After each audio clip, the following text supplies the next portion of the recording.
Ouça a partir de agora o programa Acorda Bênção, com o pastor Amaro Correia. Ouça agora a voz do divino. Louvado seja o nome do Senhor Jesus, louvado seja Deus. Chegamos ao capítulo de número 22 do Evangelho de Jesus Cristo, segundo escreveu São Mateus, que não sei se realmente vamos ministrar esse capítulo em duas partes, ou só o façamos em uma parte. Amém?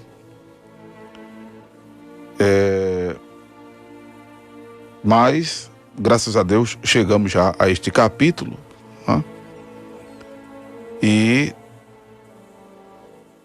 é importante considerar que a gente procura detectar dele, como temos feito dos outros capítulos,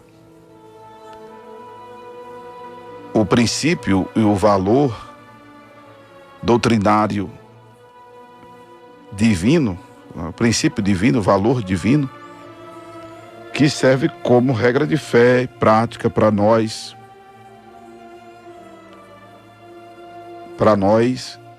produzirmos frutos dignos de arrependimento, para nós produzirmos o fruto do Espírito e para nós produzirmos para o reino de Deus, enfim. Louvado seja o nome do Senhor Jesus.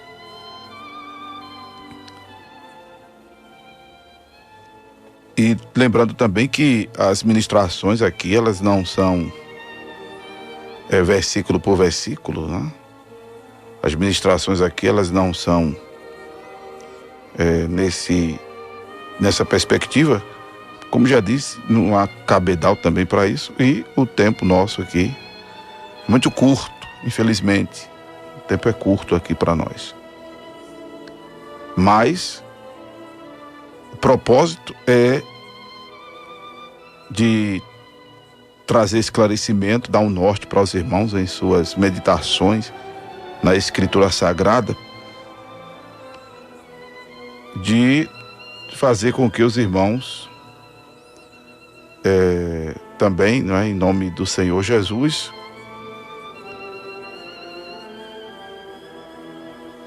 sintam-se assim subsidiados bíblica e teologicamente para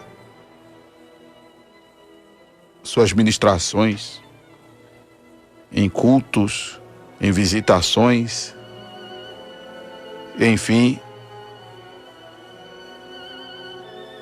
na execução do seu exercício cristão, de sua vida missionária, de sua vida cristã, de seu envolvimento com a obra de Deus, né? Louvado seja o nome do Senhor Jesus. Então voltemos nossas atenções para esse capítulo 22 de Mateus, que poderíamos, para não ter que narrar novamente o texto do versículo 1 ao versículo 14, tratar, já que se trata de uma parábola, da veste nupcial que um homem não estava trajando na celebração das bodas do filho do homem da parábola, que convidou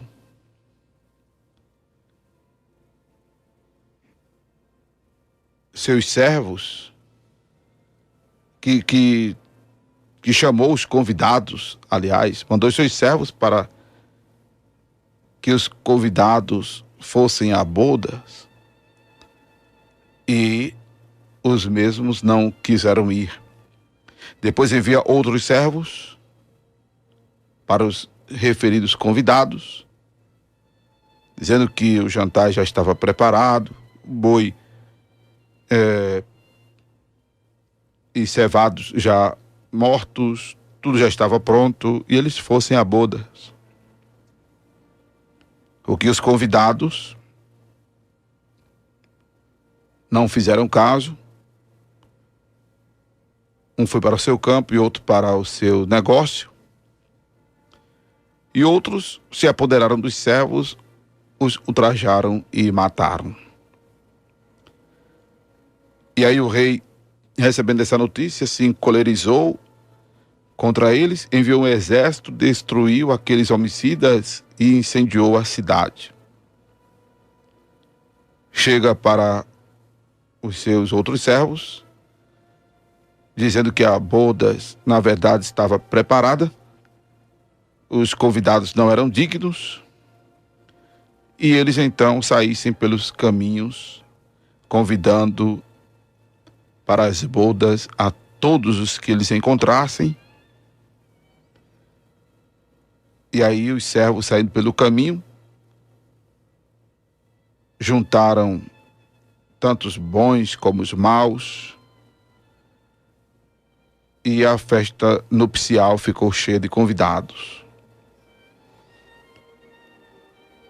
E quando o rei entra para ver os convidados, estava lá o homem que não trajava veste nupcial. E ele fora perguntado como foi que ele entrou por não ter veste nupcial.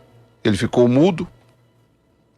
E o rei mandou que os servos o amarrasse de pés e mãos e o lançasse nas trevas exteriores, onde haveria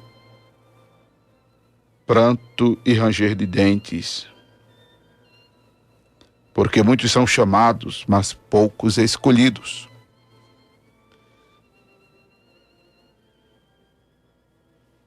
O que nos é intrigante, então, seria essa questão da veste nupcial.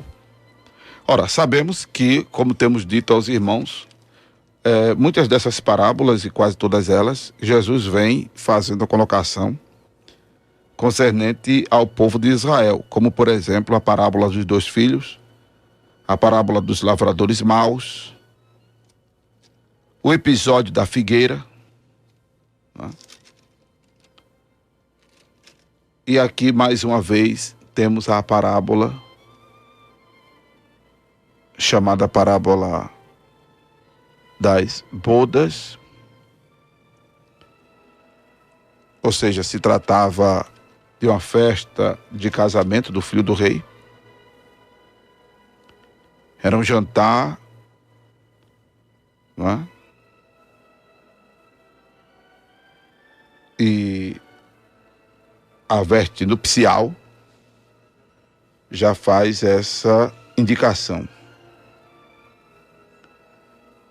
Louvado seja o nome do Senhor.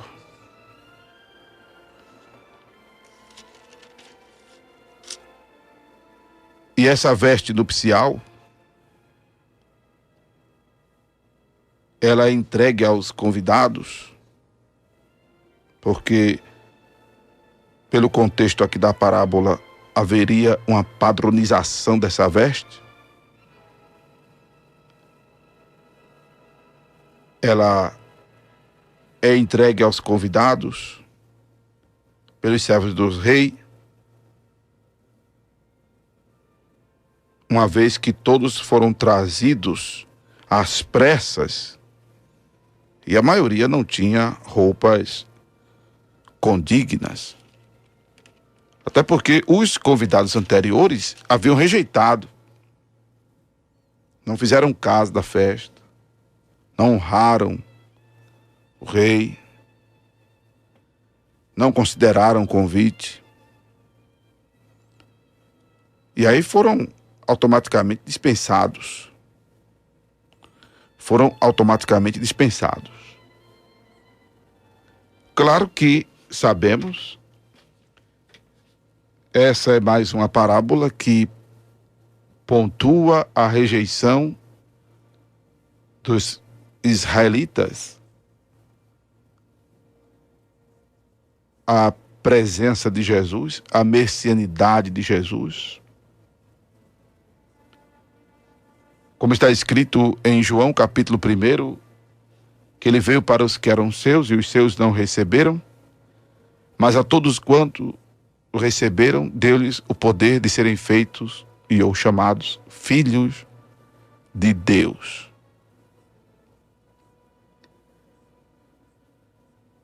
Os israelitas figuram os convidados que não quiseram ir às bodas. Os israelitas figuram os convidados que não fizeram caso e foram para o campo e outro para os seus negócios, ou para o seu negócio. Bem como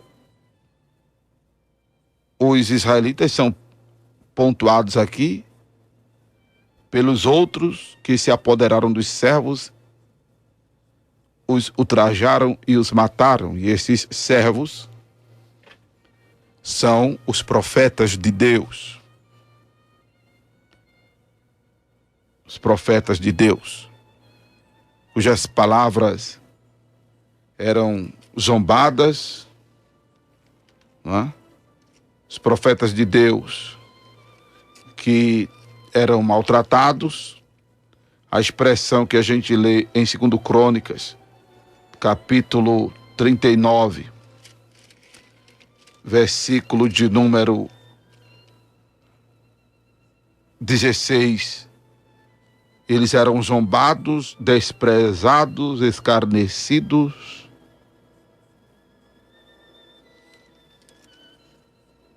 Louvado seja o nome de Jesus. Que inclusive falando dos profetas que antecederam os discípulos, Jesus disse: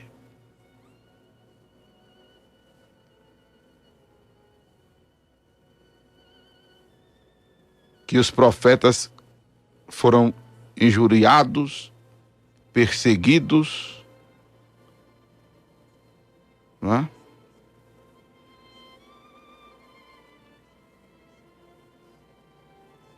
Mateus capítulo 5, versículo 11 e também o versículo 12. Esta foi a situação dos profetas de Deus.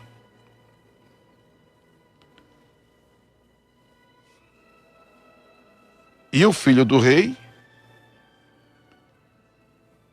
figura o Senhor Jesus como o rei, figura o próprio Deus. Louvado seja o nome do Senhor. Mas isso é, obviamente, detectável na parábola.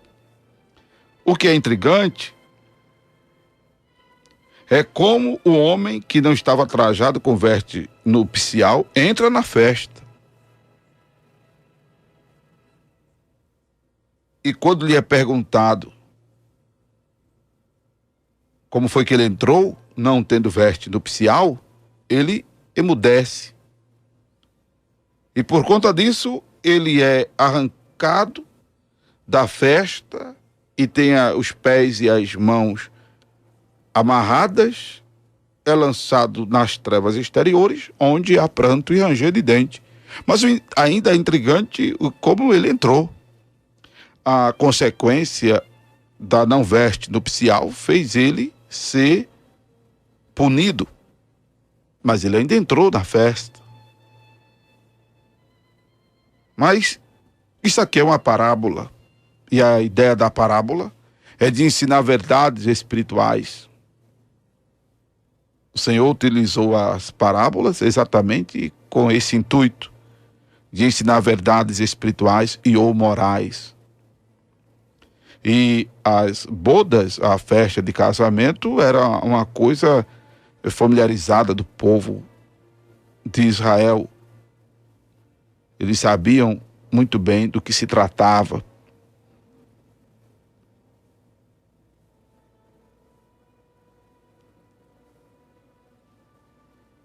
Mas estava lá o homem sem as devidas vestes. Sem as devidas vestes nupciais.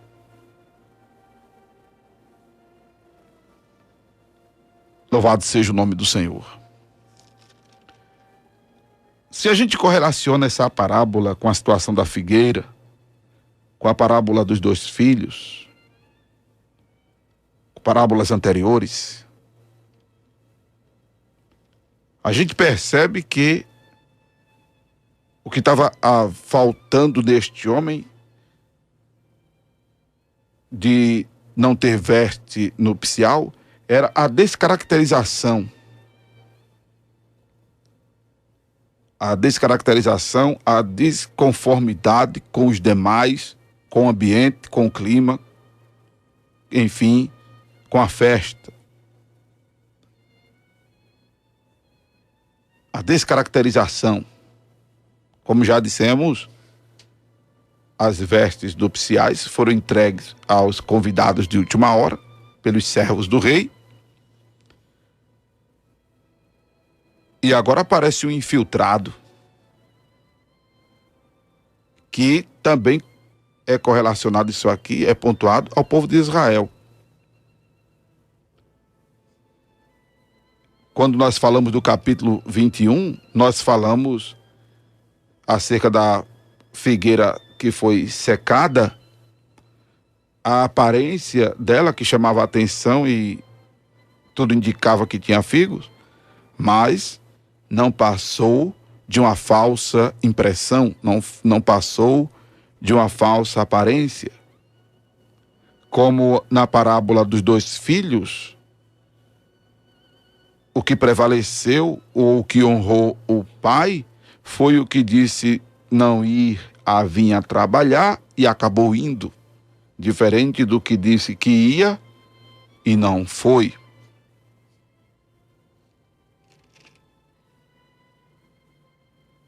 A exemplo dessas 2 situações, nós temos o homem sem a devida veste, sem a devida caracterização.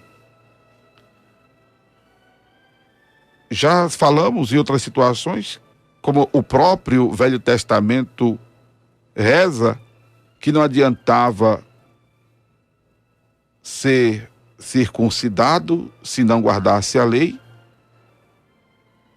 e não guardasse a lei, e eu guardasse a lei e não fosse circuncidado, porque era um conjunto de coisas, era um conjunto de princípios que caracterizava o verdadeiro judeu, o verdadeiro coparticipante das promessas que Deus fizera a Abraão.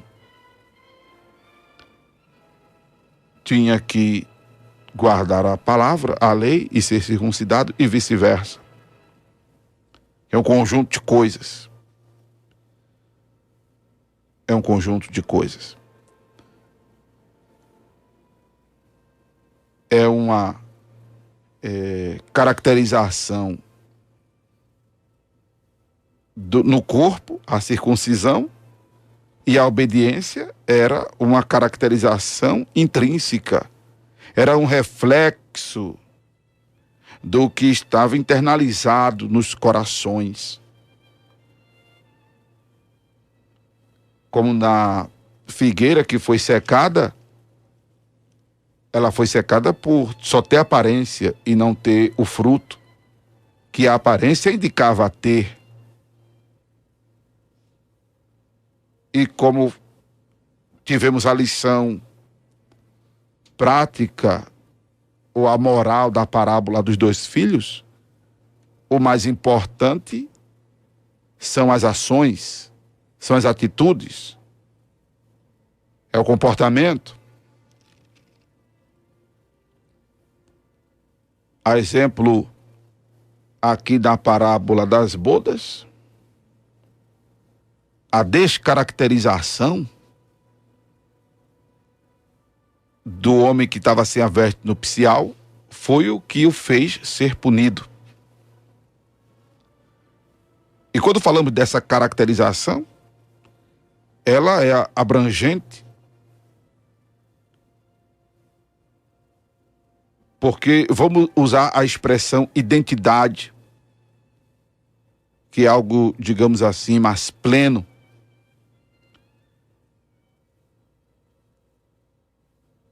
Que, no caso do reino, dignifica o ser a entrar no reino de Deus.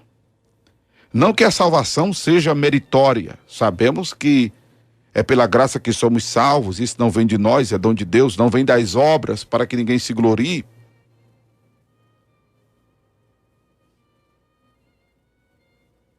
E muito menos a salvação, ela é acepcional. O fato de muitos serem chamados e poucos escolhidos, o escolhidos aqui não é que Deus esteja ou faça acepção. O ser escolhido é estar dentro do contexto que o divino estabelece para a salvação. Não é ser religioso, não é ser nacionalmente judeu, não é ser simplesmente ou nominalmente crente, porque crente até o diabo é, mas está, louvado seja o nome do Senhor Jesus, preenchendo ou atendendo os requisitos, as exigências divinas, para poder estar caracterizado devidamente pelo padrão estabelecido pelo Senhor. Pelo modo vivendo estabelecido pelo Senhor. Isso já pontua que não podemos viver do jeito que queremos viver, não devemos ser do jeito que queremos ser. O próprio Jesus foi categórico em sua palavra em dizer que quem quisesse segui-lo, negar-se a si mesmo. Negar-se a si mesmo.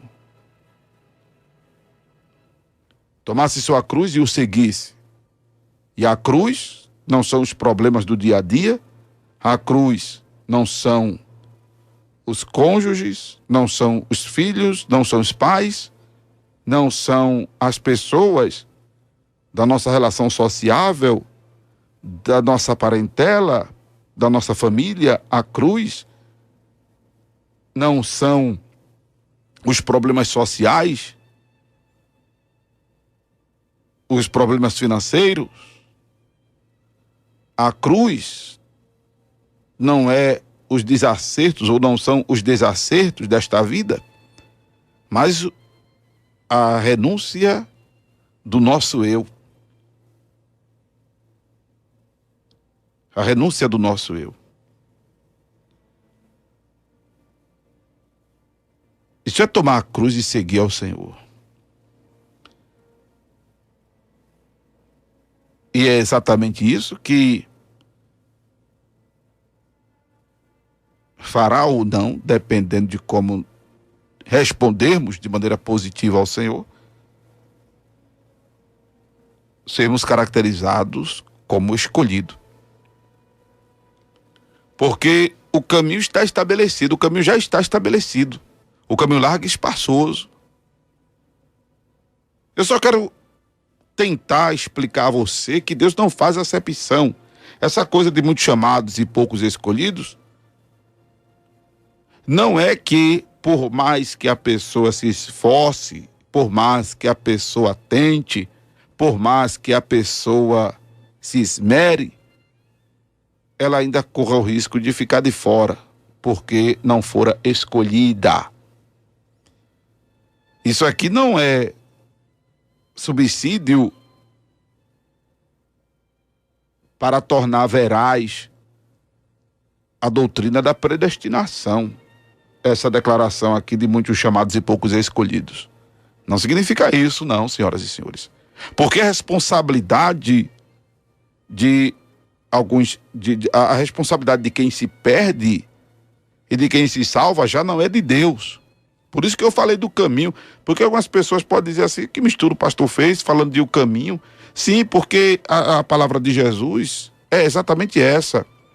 O caminho largo e espaçoso é o caminho que conduz à morte, o caminho estreito é o que conduz à vida. Então, quando eu falo de já estar estabelecido, eu me refiro ao fato de que Jesus disse, quem estiver no caminho largo, o destino é a perdição. E quem estiver no caminho estreito, o destino é a vida eterna. Por isso que eu fiz referência aos caminhos que o Senhor ensinou já estarem estabelecidos. E dizer que a responsabilidade da salvação é pessoal. É pessoal.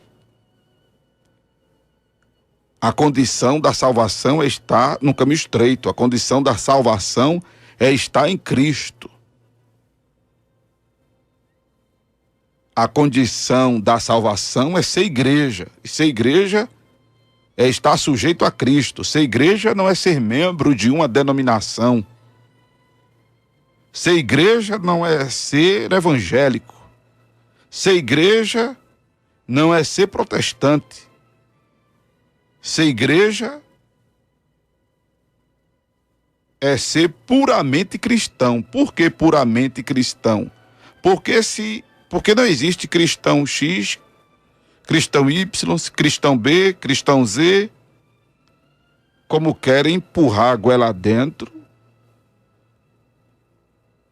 dos crentes, uma filosofia politicamente correta, de que todo mundo é cristão só porque fala de Cristo. Não. Ou é cristão, ou não é cristão. E ser cristão, em resumo, é seguir a Cristo. E seguir a Cristo é procurar viver esta palavra de Deus, que é a única regra de fé e prática. Ser cristão é ter a Escritura Sagrada, amados, como único instrumento aferidor da verdade e como a única palavra de fé e prática. Se existe outra Bíblia, se existe outra doutrina, se existe outra liderança espiritual sobre a sua vida, logo você já não é cristão. Porque não existe cristão meio termo. Já não existe cristão meio termo. Do tipo, está dividido entre Cristo e dogma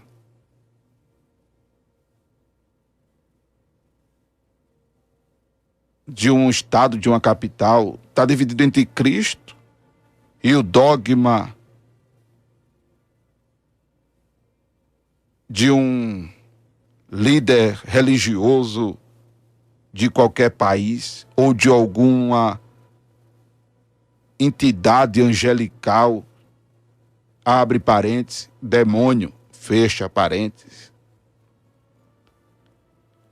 Porque o que as pessoas dizem ser um anjo que apareceu, lhes entregando uma visão, uma lei salvífica, o que aconteceu foi a aparição de demônios, ou de demônio, transformado em anjo de luz, se passando por Jesus Cristo, ou por algum profeta de Jesus.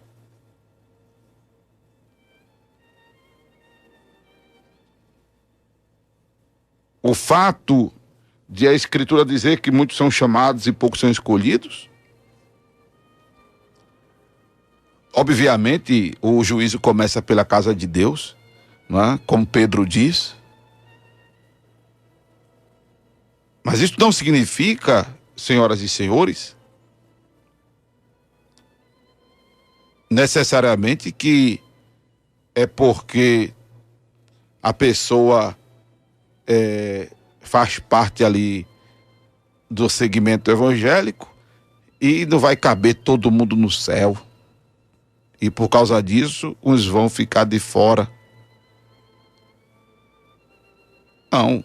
As pessoas que vão ficar de fora por não trajarem veste nupcial, por não estarem se identificando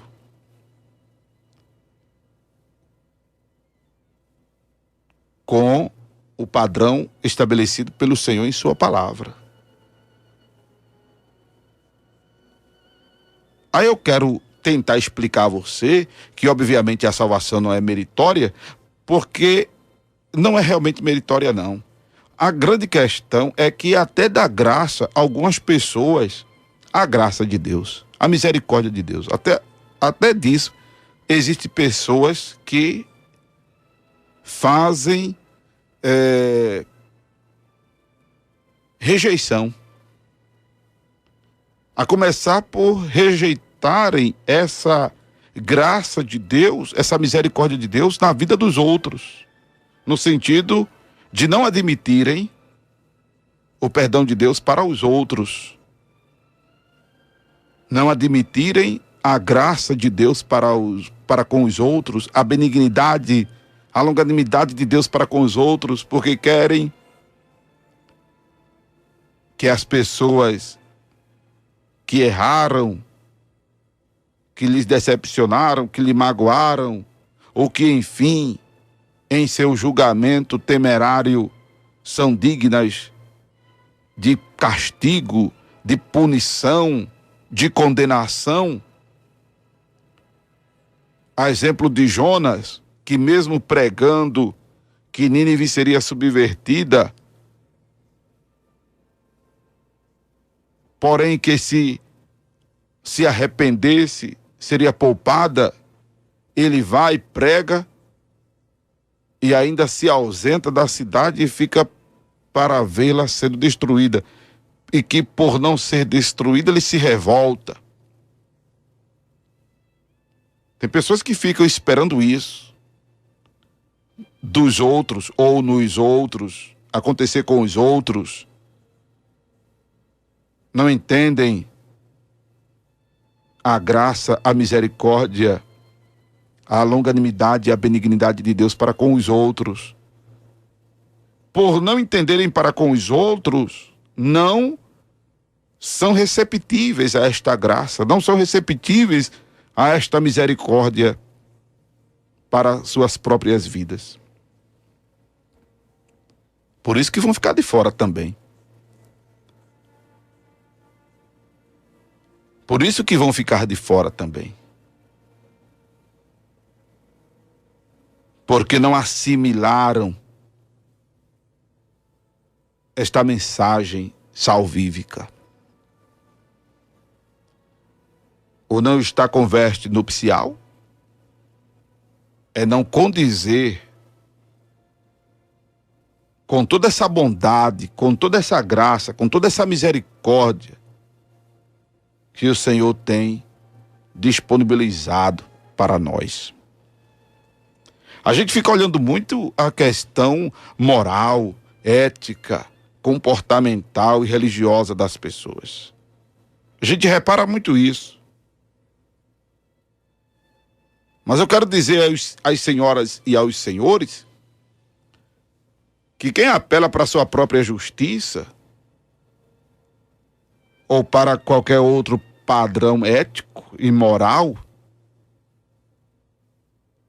excluindo a graça e a misericórdia de Deus, está perdido.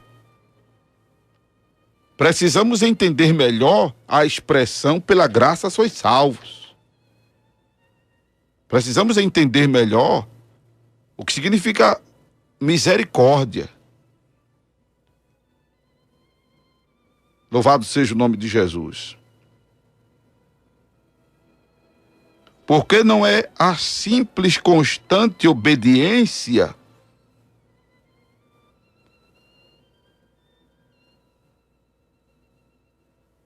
não é o padrão de moralidade religiosa que nos salvará. Não, amados. Precisamos ser obedientes, precisamos estar dentro de um padrão que, obviamente, só nos valerá a pena se for o padrão moral e ético, comportamental, estabelecido na palavra de Deus. A gente só ganha se tiver baseado na palavra. Porque fora da palavra só será um sacrifício de tolo, será coisa vã, a gente não vai ganhar nada com isso, não vai ter lucro nenhum. Né? Se for pela palavra de Deus, estaremos nos esforçando para agradar a Deus, e em sendo agradáveis a Deus, nós somos recompensados. Salmo 37, 5 e 4.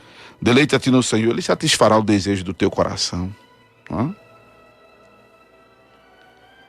Se ouvir a voz do Senhor e obedecer, as bênçãos nos alcançarão. Se buscarmos em primeiro lugar o reino de Deus e a sua justiça, as demais coisas nos serão acrescentadas. Se não nos desviarmos da palavra, nem para a direita, nem para a esquerda, seremos conduzidos prudentemente por onde andarmos e teremos os nossos caminhos prosperados. Então vale a pena se comportar moral e eticamente pelos princípios divinos estabelecidos em sua palavra. Mas ainda assim, pela graça somos salvos. Não vem de nós, é dom de Deus. Isso não significa que podemos viver leviana e mundanamente, leviana, mundana e carnalmente. Não significa isso. Não transformemos, como muitos têm feito, da graça em desgraça. Porque confundir a graça de Deus com leviandade, carnalidade e mundanismo, isso é desgraça para as nossas vidas.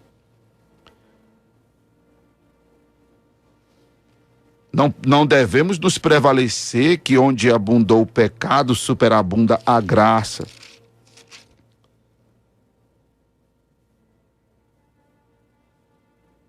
Não devemos conjecturar que se permanecermos no pecado, a graça seja mais abundante. De modo nenhum. Nós que estamos mortos para o pecado, como viveremos ainda nele?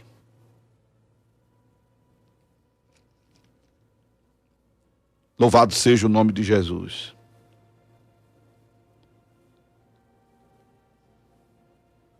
Precisamos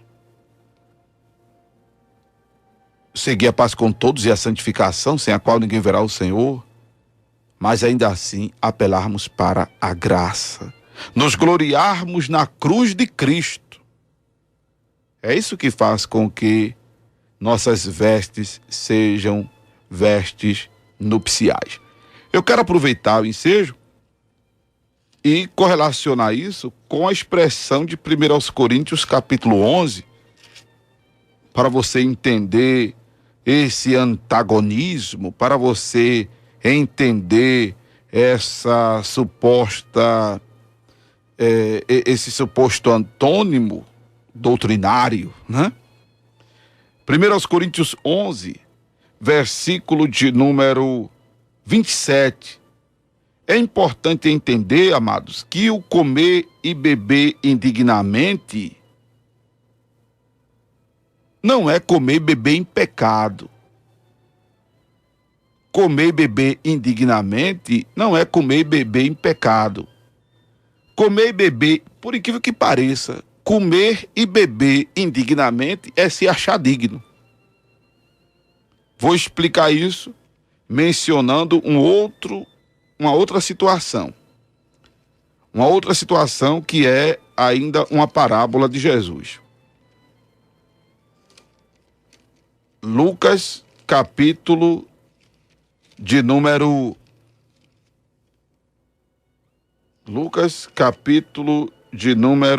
18, versículo de número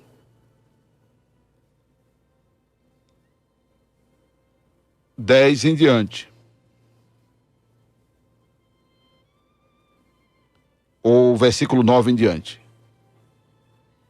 Até porque esta parábola,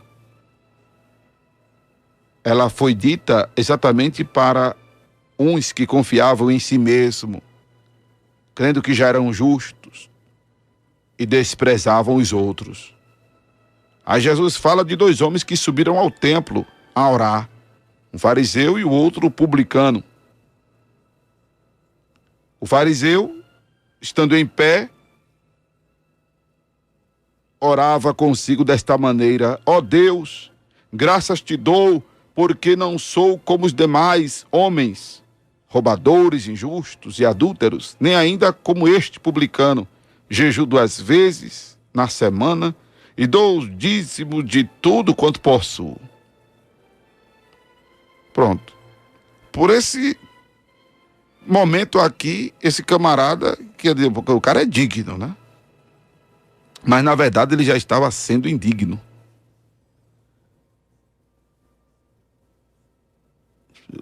O que esse cara fazia, misericórdia. Inveja qualquer um de nós. O cara dava graças a Deus, porque ele não roubava, ele era justo, ele não era adúltero. Né? Ele jejuava 2 vezes na semana. Na semana. Ele dava o dízimo de tudo quanto possuía. Pegasse em 10 centavos, o cara tirava 1 centavo, só para ter ideia. E jejuava 2 vezes por semana. Coisa que até pastor é difícil fazer isso 1 vez por mês. O cara fazia 2 vezes por semana. É uma raridade de você encontrar hoje um crente que jejue 2 vezes por semana. Dá 8 vezes por mês. O cara fazia isso. Tem muitos crentes que não querem sequer orar, irmão, que dirá jejuar 2 vezes na semana. Tem pastores que estão empurrando o ministério com a barriga, que dirá jejuar 2 vezes por semana. O cara era realmente, pense, religiosamente falando, era o cara. Só que tudo isso, o prevalecer de tudo isso, o pensar que a sua oração seria ouvida por tudo isso, o pensar que isso dignificava arcear, era exatamente o que o tornava indigno. Observe que a moral da parábola era para os que confiavam em si mesmo, desprezando os outros. E aí Jesus fala agora do publicano, que estando em pé de longe, nem ainda queria levantar os olhos aos céus, mas batia no peito, dizendo: ó Deus, tem misericórdia de mim, pecador. E Jesus assevera, dizendo que este desceu justificado para a sua casa e não aquele. Porque qualquer que a si mesmo se exalta será humilhado, e a qualquer que a si mesmo se humilha será exaltado. Então, comer e beber indignamente, irmãos, não é comer e beber em pecado. Não que eu esteja fazendo apologia ao pecado.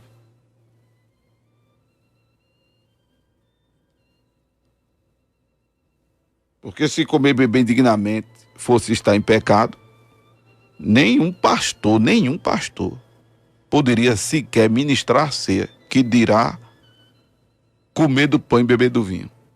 E nenhum crente poderia comer do pão e nem beber do vinho, porque todos nós pecamos. Já tem igrejas que, infelizmente, por um erro de interpretação ou por entender que realmente, ou por entender o texto, realmente não, porque ainda estão entendendo errado.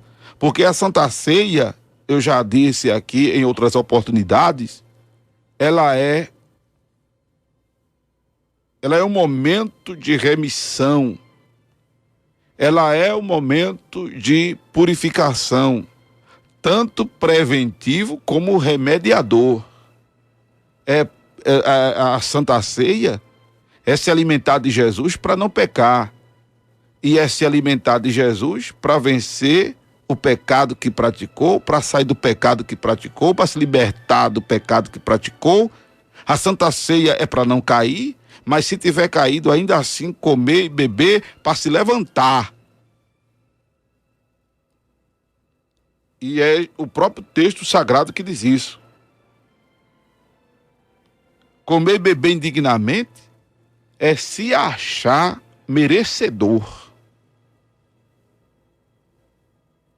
E é esse se achar merecedor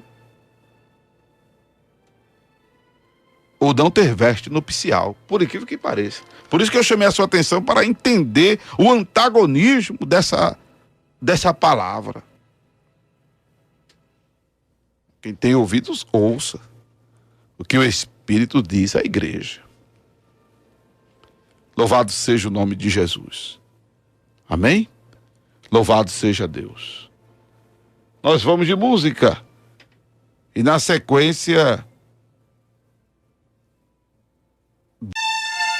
Você acabou de ouvir o programa Acorda Bênção, com o pastor Amaro Correia.